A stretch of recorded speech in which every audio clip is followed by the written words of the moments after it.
Bagaimana prospek gencatan senjata Hamas Israel setelah perundingan sesi pertama yang menemui jalan buntu? Kita akan bahas bersama dengan pakar politik Timur Tengah. Sudah hadir di studio Mas Faisal Assegaf. Assalamualaikum Mas Faisal Assegaf. Waalaikumsalam Mbak Gita.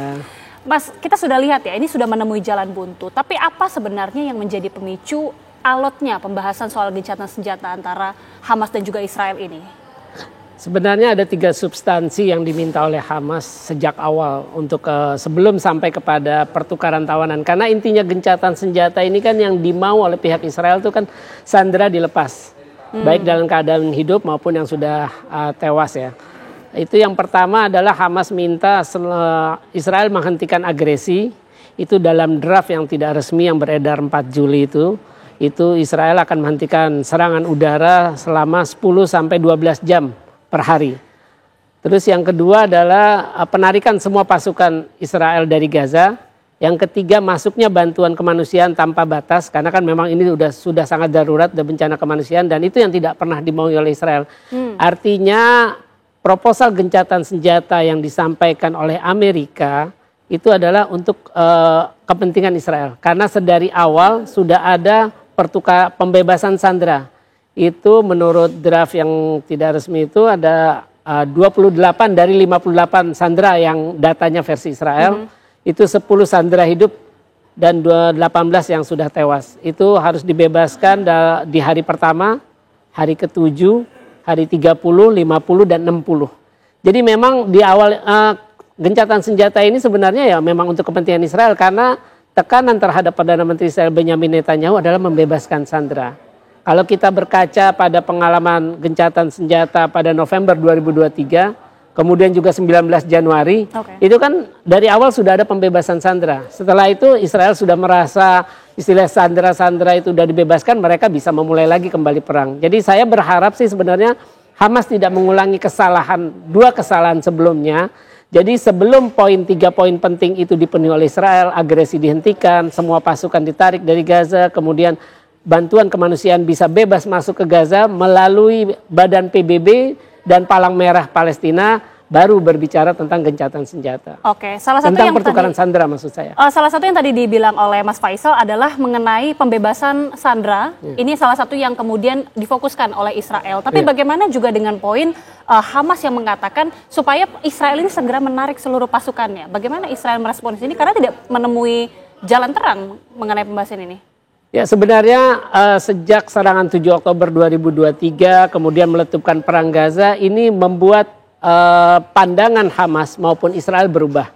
Pandangan Hamas terhadap Israel berubah, mereka melihat bahwa mitos Israel kuat secara militer dengan intelijen sudah runtuh dengan keberhasilan mereka menyerbu serangan 7 Oktober, menewaskan sekitar 1.200 dan menyandera 250-an warga Israel maupun lainnya. Kemudian juga sebaliknya Israel memandang Hamas ini ancaman yang nyata. Jadi selama masih ada Hamas di Gaza, maka saya kira Israel tidak akan menghentikan perang yang sudah berlangsung sejak awal Oktober 2023. Jadi inilah yang membuat alot bagaimana ini menghentikan perang ini. Apakah gencatan senjata bisa menghentikan perang ini? Karena kan konsep gencatan senjata ini yang harus ditekankan adalah tidak boleh menihilkan perlawanan bangsa Palestina terhadap penjajah Israel. Jadi konsep gencatan senjata harus permanen dalam 10-20 tahun atau berapa tahun itu bukan berarti bangsa Palestina nggak boleh melawan Israel. Itu kan konsep yang salah. Kalau gitu bagaimana dengan tuntutan disebutkan tuntutan Israel ya, seperti pelucutan senjata Hamas? Menurut Mas Faisal, apakah Hamas ini akan menerima soal pelucutan ini? Tidak. Memang dari awal memang itu yang diminta. Jadi para pimpinan Hamas keluar dari Gaza, mereka akan fasilitasi itu, terus Hamas dan milisi lainnya adalah menyerahkan senjata mereka. Tentu itu tidak diinginkan oleh pejuang Palestina kan. Karena mereka pejuang, ya mereka harus memiliki senjata. Saya kira itu tidak logis. Oke, sampai kapan kira-kira kita melihat artinya ini kan menemui jalan buntu. Ini masih tahap awal, tapi kita menantikan tentunya akan ada langkah selanjutnya. Tapi bagaimana Mas Faisal melihat progres ini selanjutnya? Saya kira Hamas akan tetap pada pendiriannya dan Israel juga akan tetap pada pendiriannya. Karena kita tahu elit-elit politik Israel ini satu suara. Presiden Isaac Herzog pernah juga bilang bahwa di Israel itu semua nggak ada warga sipil, di Gaza itu semua. Terus juga anggota Knesset juga sama demikian. Panglima Angkatan Bersenjatanya juga sama. Jadi saya kira ya perang akan terus berlanjut selama mungkin sampai salah satu menyatakan menyerah. Saya kira seperti itu. Karena memang posisinya tidak memungkinkan, mau ada moderator baik dari Amerika terus juga dibantu oleh Mesir dengan Qatar, ya posisi Israel akan tetap sama, posisi Hamas juga akan tetap sama. Mengenai Yayasan Kemanusiaan Gaza yang disebutkan juga memicu pembantaian, ada sebanyak ratusan warga Gaza. Ini juga bagaimana Mas Faisal melihatnya? Karena ini salah satu juga tuntutan dari Hamas supaya yayasan ini dialihkan semuanya, bantuan diberikan oleh PBB.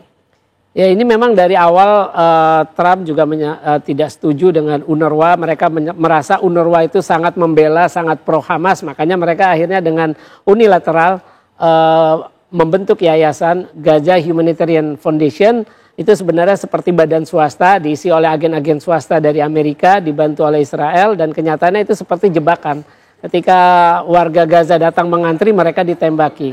Nah, memang perlu terobosan, saya kira. Nah, itu yang tidak ada. Jadi kita masih akan menyaksikan perang panjang, mungkin sampai 2 tahun, Oktober tahun ini, selama tidak ada terobosan, selama tidak ada keberanian dari negara. Ini kan artinya perang Gaza ini sudah merusak tatanan representasi lembaga internasional.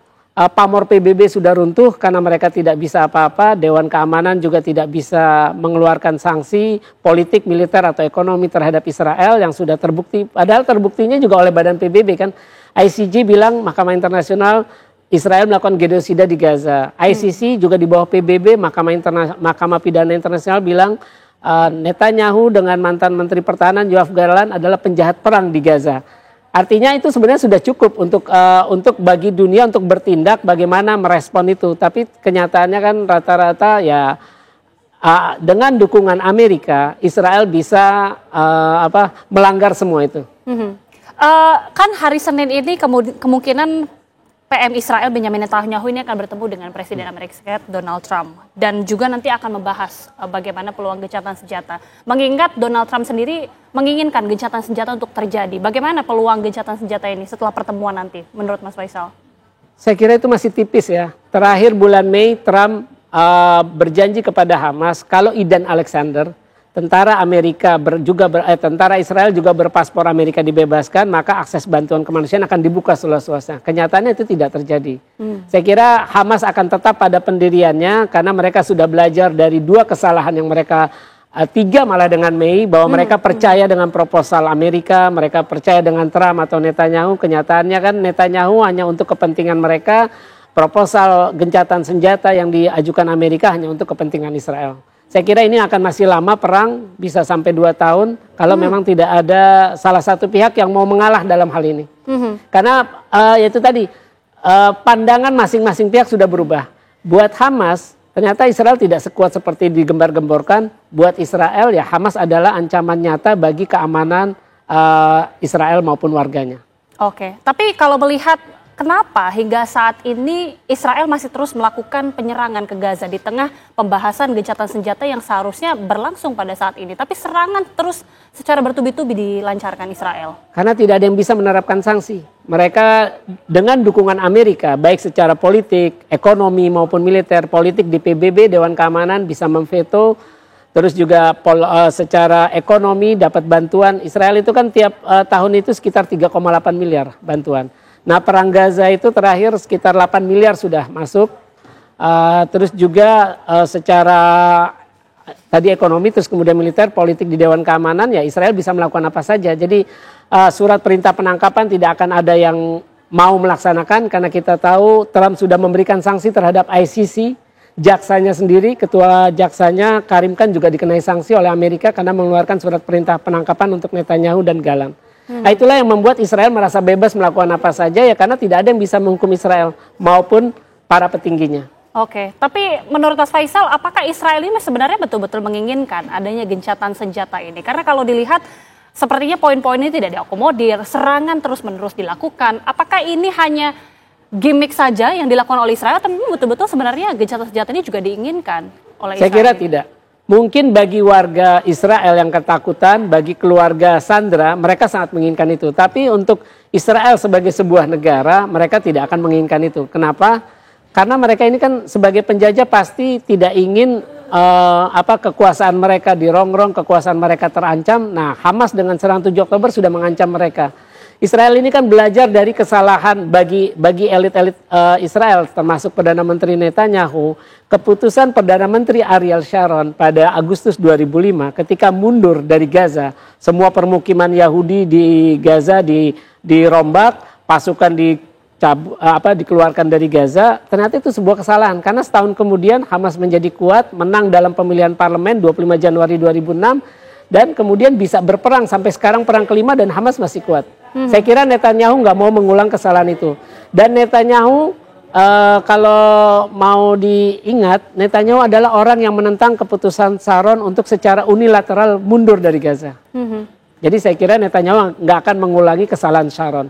Oke, tapi apakah serangan ini akan terus-menerus dilakukan oleh Israel atau memang ini akan semakin mereda mengingat masih ada pembahasan gencatan senjata lebih lanjut atau justru akan semakin masif menurut Anda? Selama Trump dan Amerika memberikan dukungan politik, ekonomi, dan militer terhadap Israel, maka sepanjang itu pula Israel bebas melakukan apa saja terhadap di Gaza, termasuk melanjutkan genosidanya. Oke, tapi kan kita melihat posisi Amerika Serikat sebenarnya menginginkan supaya gencatan senjata ini terjadi. Bahkan kita lihat pernyataan dari Donald Trump sendiri menginginkan ini terjadi dalam waktu cepat. Apakah ini bisa dianggap sebagai otoritas yang cukup kuat untuk bisa menahan Israel untuk melakukan penyerangan? Ya, apa yang diinginkan Trump itu kan untuk kepentingan Israel, bagaimana membebaskan sandera.